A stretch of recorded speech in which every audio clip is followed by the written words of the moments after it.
Hello बच्चों, let's read this question. The question says the main difference between active and passive transport across cell membrane is A. Passive transport is non-selective whereas active transport is selective. B. Passive transport requires a concentration gradient across a biological membrane whereas active transport requires energy to move solutes. C. Passive transport is confined to anionic carrier proteins whereas active transport is confined to cationic channel proteins. D. Active transport occurs more rapidly than passive transport. इस question को solve करने के लिए हमारे पास जो की concept present होना जरूरी है वो है to know about the active transport as well as the passive transport.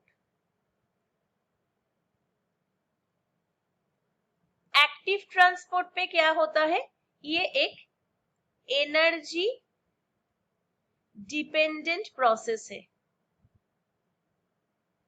यानी कि इस पे एटीपी का जरूरत है.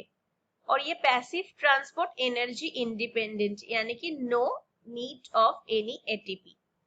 सेकेंड, यहाँ पर against the concentration gradient solute transport हो सकता है.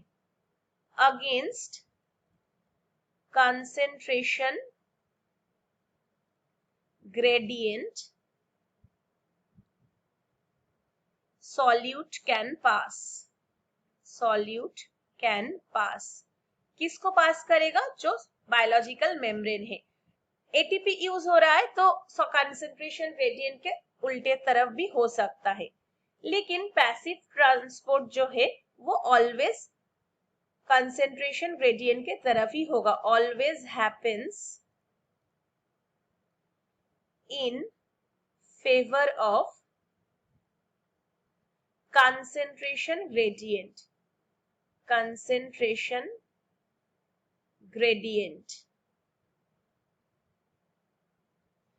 थर्ड, ये बहुत फास्ट प्रोसेस है और पैसिव ट्रांसपोर्ट बहुत ही स्लो प्रोसेस है. अभी इस क्वेश्चन में मेन डिफरेंस पूछा गया है, तो पहले जो बोला जा रहा है वो है non selective and active transport is selective. ये बिल्कुल गलत बात है, क्योंकि कोई भी मॉलिक्यूल अगर एटीपी यूज करेगा तो उसका अगेंस्ट कंसेंट्रेशन ग्रेडियंट ट्रांसपोर्ट हो सकता है.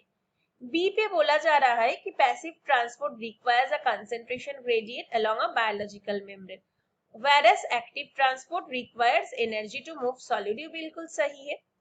थर्ड, बोला जा रहा है कि passive transport specific for anion. ऐसा कोई बात नहीं है, कैटायन एनायन कोई भी ट्रांसपोर्ट हो सकता है, तो ये भी गलत है. और डी पे बोला जा रहा है कि active transport occurs more rapidly than passive transport. हाँ, ये सही बात है, लेकिन मेन डिफरेंस ये नहीं होता है. So the final answer will be option B. Hope you understood it well. Best of luck.